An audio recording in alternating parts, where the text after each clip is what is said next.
मेरी कहानी का नाम लाडले बेटे हैं। ये कहानी एक कमला आंटी की है। उनकी कहानी मैं आपको सुनाने जा रही हूँ। ये सच है। जिंदगी की पहली टीचर माँ, जिंदगी की पहली फ्रेंड माँ, जिंदगी भी माँ, क्योंकि जिंदगी देने वाली भी माँ।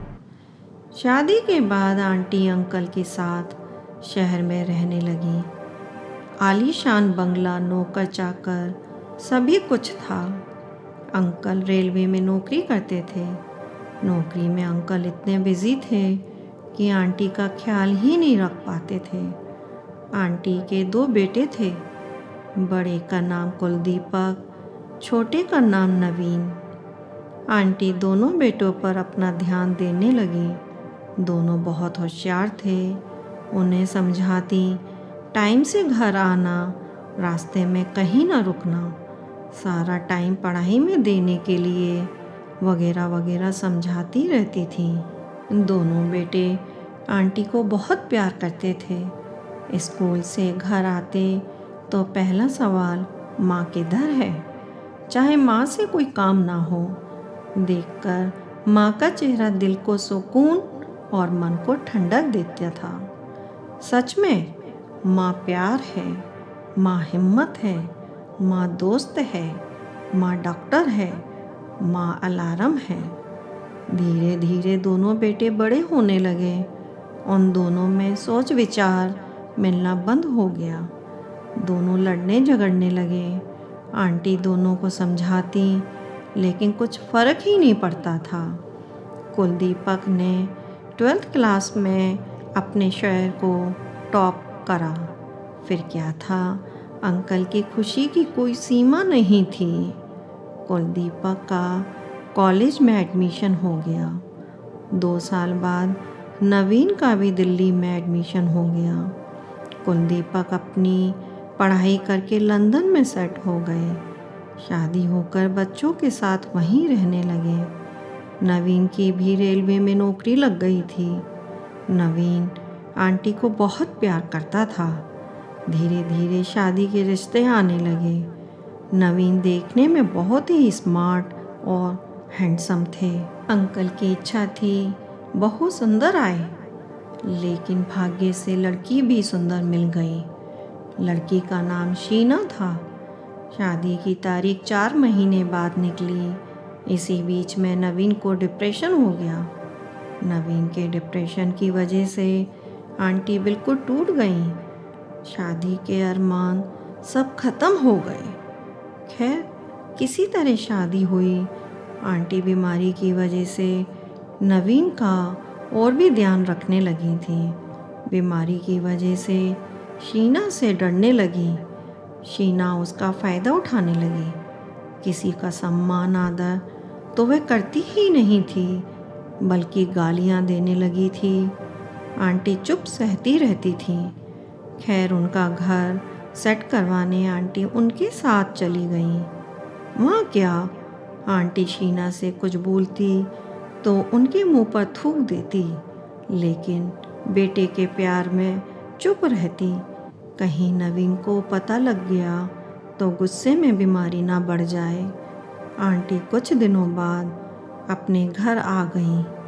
शीना की आदत और बिगड़ती जा रही थी। बीमारी का फ़ायदा उठाती जा रही थी। हमेशा नवीन को डराती थी, तुमने मेरा जीवन बर्बाद कर दिया। धीरे धीरे नवीन को मारना, नोचना शुरू कर दिया। नवीन डर जाता कि कहीं छोड़कर चली ना जाए। नवीन आंटी के आगे रोता, मैं इसे छोड़ना चाह रहा हूँ, लेकिन आंटी इज्जत की वजह से मना कर देती। खैर, वक्त निकलता गया। शीना ने बेटे को जन्म दिया। पोते के प्यार की वजह से उसकी आदत को इग्नोर कर दिया और मिलने चली गई। फिर शीना ने गंदी गंदी गालियाँ देकर आंटी को घर से निकाल दिया। शीना का कैरेक्टर भी खराब था। उसे लगने लगा था कि सास यहाँ कुछ दिन यहाँ रहेंगी तो मेरे कैरेक्टर के बारे में पता चल जाएगा। एक दिन नवीन ने शीना को किसी के साथ देख लिया तो वह सदमा सहन न कर पाया और नवीन को बीमारी का बड़ा अटैक पड़ा। शीना तो नवीन को आंटी के पास छोड़कर अपने पीहर चली गई। बस आंटी ने नवीन की बीमारी को देखकर अपनी सूध बूध खो दी। आंटी पागलों की तरह से रहने लगी। सबने समझाया, फिर आंटी ने अपनी हिम्मत से नवीन को ठीक करने के प्रयास में लग गई। जो भी कोई बताता वहीं ले जाती, खाने पीने का बहुत ध्यान रखती, तोते की तरह से समझाती। एक दिन उनकी मेहनत रंग ही ले आई। नवीन ठीक होने लगा। फिर शीना भी वापस आ जाती है। एक दिन आंटी नवीन से बोली, बेटा तू अब नौकरी पर जा रहा है, अपना ध्यान रखना। शीना बोली, बुढ़िया क्या बेटा बेटा लगा रखा है, आज से ये मेरा पति है, तेरा बेटा नहीं। नवीन ने शीना को कुछ नहीं बोला। वे शीना से डरता था। आंटी ने नवीन से कहा, शीना कितना गंदा बोल रही है, तो कुछ नहीं बोल रहा। नवीन बोलता है, शीना का मतलब आप नहीं समझोगी। सही कहा है, जब हम बोलना नहीं जानते थे तब हमें बिना बोले हमारी माँ समझ जाती थी और हम आज हर बात बोलते हैं। छोड़ो माँ, आप नहीं समझोगी। नवीन शीना को लेकर नौकरी पर चला गया। अब नवीन ने आंटी से बात करनी कम कर दी थी। जैसा शीना कहती थी वैसा करता था।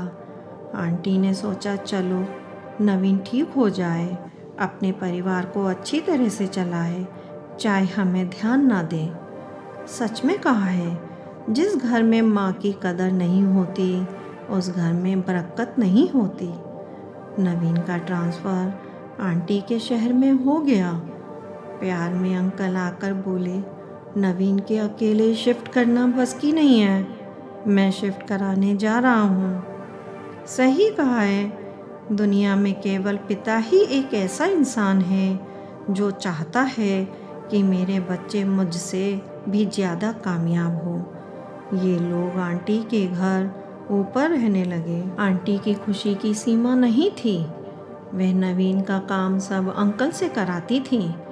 सब सब्जी, फल, सब भी सामान लाकर देना शुरू कर दिया। शीना ने सोचा कि कहीं नवीन बदल ना जाए आंटी के प्यार में, और नवीन को भरना शुरू कर दिया। और नवीन भी गुस्सा होने लगे थे आंटी पर। कभी चिल्लाते, कभी डांटते, उल्टा सीधा बोलने लगे थे।